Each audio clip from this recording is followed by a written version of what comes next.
Saat seseorang mengalami sebuah kejadian yang tidak adil, maka kejadian itu akan mengguncang jiwanya. Seluruh dunia pun akan terlihat seperti musuh baginya. Semakin besar kejadian tidak adil tersebut, maka akan semakin besar protes yang dilakukan oleh orang itu. Sebagai balasan atas kejadian itu, dia akan menuntut keadilan. Pada kenyataannya, apapun bentuk ketidakadilan dalam masyarakat bisa menghancurkan kepercayaan dan keyakinan dari seseorang.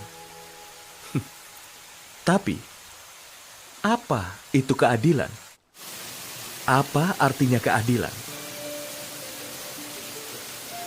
Seseorang yang melakukan ketidakadilan harus bertobat, dan mereka yang mengalami ketidakadilan harus memperbarui imannya di dalam hati pada masyarakat. Apa ini tidak cukup sebagai sebuah arti dari keadilan?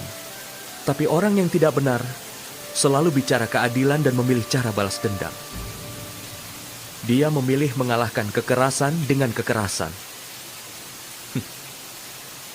Orang yang merasakan kebenaran itu adalah orang yang merasakan beban lebih besar dari yang lain.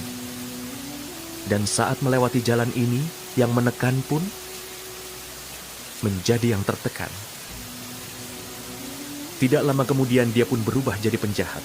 Dengan kata lain, hanya ada perbedaan yang sedikit antara keadilan dan dendam. Dan perbedaan itu adalah yang disebut kebenaran. Apa benar begitu? Pikirkanlah hal itu.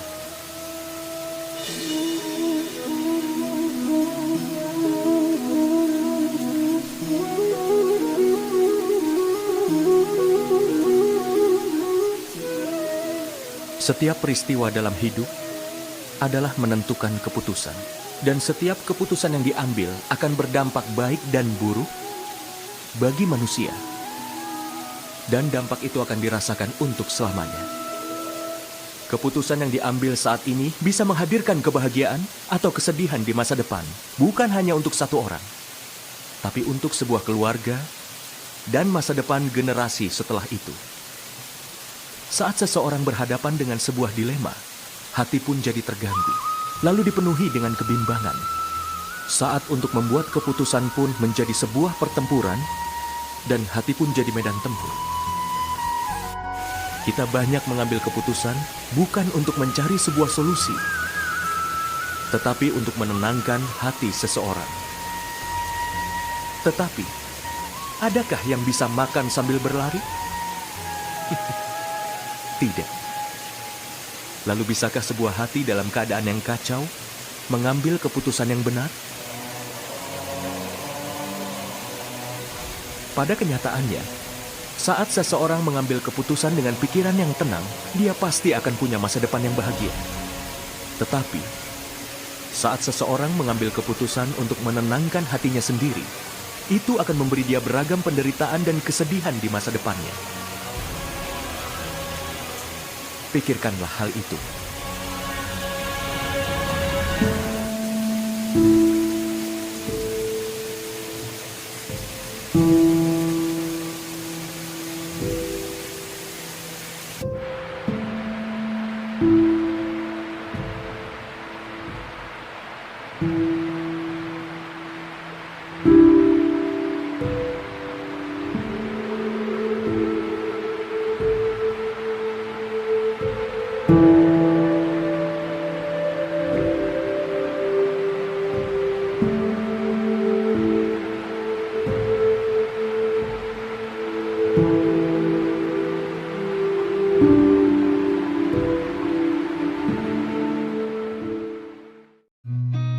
I've seen a lot of change, been through a lot of pain. Some things are not the same as they were a year ago, but all will be okay.